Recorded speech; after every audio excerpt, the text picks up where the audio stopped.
मी एकटा बसलोय याचा अर्थ कळत नाही का तुला? कशाला आलीस इथे? मला एकट्याला राहायचं, मला कोणाशीही बोलायचं नाहीये, प्लीज. तू नेहमी चिडचिड करतोस, पण असं नाही. हे बघ, मला नाही माहित तुला लग्न का करायचं नाहीये.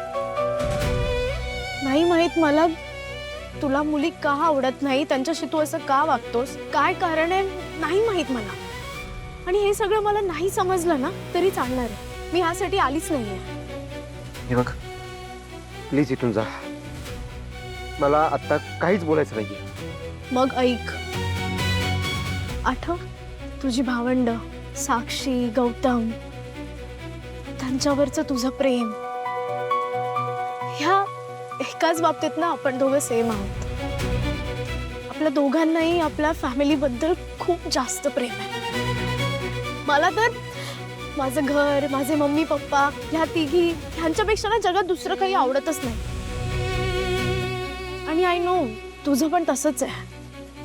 आकाश दादा तर नेहमी सांगतो, साक्षी वहिनी बोलते की जय दादा ना आमच्यासाठी वडिलांसारखा आहे.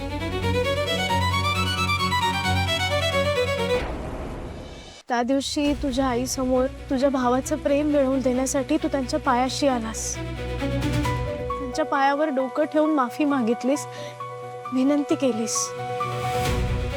मी हे कधीच विसरू नाही शकत.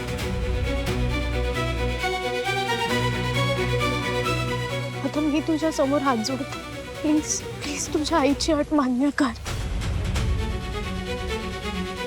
श्रुताईसाठी, गौतमसाठी तुझ्या भावाने याआधी जीव देण्याचा प्रयत्न केला आणि आता माझी बहीण त्या टप्प्यावर.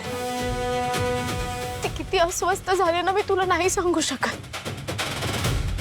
तिच्या आयुष्यात येणारं सुख, प्रेम, हे सगळं तुझ्या एका निर्णयावर डिपेंड आहे. प्लीज त्यांना वेगळं करू नको. त्या दोघांचं अख्खं आयुष्य त्यांच्या समोर उभं आहे. आणि तू नाही म्हणालास ना तर आशुताई कोलमडून जाईल. अरे तिचं आधीच एक लग्न तुटलंय. मम्मी पप्पांना लोकांना तोंड देता देता कसं नुसं होतंय. आणि आता जर हे सगळं तुटलं ना तर सगळेच खचून जातील. गौतमने याआधी काय केलं होतं तुला माहिती आहे ना.